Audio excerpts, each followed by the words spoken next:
আসসালামু আলাইকুম। সম্মানিত দর্শক দেশ এবং দেশের বাইরে থেকে যারা আমার প্রতিনিয়ত শিক্ষামূলক বিভিন্ন ভিডিও দেখে থাকেন প্রত্যেকে জানাতে মোবারকবাদ। আপনারা অবশ্যই বলবো লাইক, কমেন্ট, শেয়ার করে আমাদের নিত্য নতুন ভিডিও তৈরি করার জন্য সহযোগিতা করবেন। আমি চলে আসলাম আজকে এক টুকরো মাংস দিয়ে কীভাবে আপনাদেরকে সুন্দর একটা রেসিপি, সুন্দর একটা মাংসের ভর্তা তৈরি করে দেখাতে পারে সেটার সাথেই থাকবেন। আমি প্রথমে মাংসগুলো কুচি কুচি করে কেটে নিচ্ছি।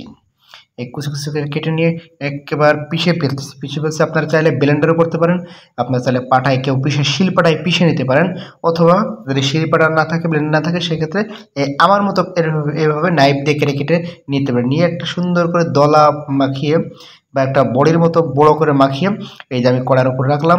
কিছু পেঁয়াজ কুচি, রসুন কুচি এবং কিছু আস্ত রসুন, কিছু কাঁটা রসুন, মরিচ অবশ্য, কাঁচা লঙ্কাও নেবো, শুকনো লঙ্কাও নেবো, আদা নেবো। আদা কিন্তু পরিমাণে একটু বেশি নিব। নিয়ে খাঁটি সরিষার তেল দিচ্ছি, আমি কিন্তু সরিষার তেল দেবো। আপনারা চাইলে সয়াবিন তেল দিতে পারেন। দিয়ে এটা সুন্দর করে একটু লবণ দিচ্ছি, একটু হলুদ দিচ্ছি, একটু কালো জিরা দিচ্ছি। দিয়ে সুন্দর করে জাল লো থেকে মিডিয়াম ফ্লেমে দিয়ে টিকটি টিকটি করে আমরা এভাবে নাড়তে থাকবো। নাড়তে নাড়তে একটা সময় কিন্তু আমাদের এই ভাজিটা হতে থাকবে। তবে তার আগে বলে নিই, আপনি যদি এইরকম ভিডিও রেগুলার পেতে চান তাহলে কমেন্ট শেয়ার করতে ভুলবেন না, আর লাইক করবেন। যদি পছন্দ হয় লাইক করবেন, পছন্দ না হলে আপনারা হা রিয়েক্ট দিবেন। আর যদি ভিডিও দেখেন চ্যানেলটি সাবস্ক্রাইব করবেন, যদি দেখেন পেজ থেকে পেজটি ফলো করবেন।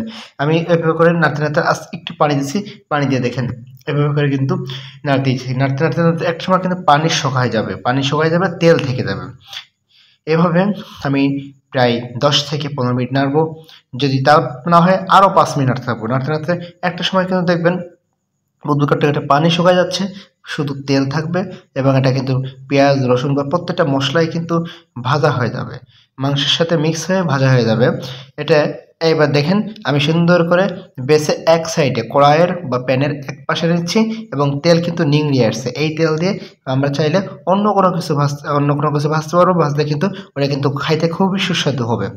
এবার যে কাজটা করব, ওই ভাজির মিশ্রণগুলো নিয়ে আমি ব্লেন্ডারে দিয়ে ব্লেন্ডিং করব। ব্লেন্ডিং করার পরে আমি আর দুটো কাজ করলেই কিন্তু এটা খাওয়ার উপযুক্ত হয়ে যাবে। এটা সুন্দর করে ব্লেন্ডার থেকে সব বের করে নেব। ব্লেন্ডার থেকে বের করে নিয়ে আমি কিন্তু এটা একেবারে খাওয়ার এটা পরিবেশন করতে পারি। যেটা এই যে সুন্দর করে নিয়ে আমি প্লেটে নিয়ে সুন্দর করে বড়ির মতো করে আমি কিন্তু এভাবে একেবারে লাড্ডু কোয়ালিটি করে যে কয়টা করলাম এভাবে করে আপনি খাবার সাথে খাইলে কিন্তু আপনি খুব তৃপ্তির সাথে খেতে পারবেন। এবং আমি এটি খেয়েছিলাম ঢাকার একটা রেস্টুরেন্টে। খাওয়ার পরে সেটা কিন্তু ভুলতে পারিনি এবং সেটা থেকে রিসার্চ করে আপনাদের জন্য নতুন কন্টেন্ট নিয়ে চলে আসলাম। তো যাই হোক, আপনাদেরকে আবারও বলছি, আপনারা যদি এই চ্যানেল থেকে দেখেন চ্যানেলটি সাবস্ক্রাইব করবেন, যদি দেখেন পেজ থেকে পেজটি ফলো করবেন, আর লাইক শেয়ার কমেন্টস করতে ভুলবেন না।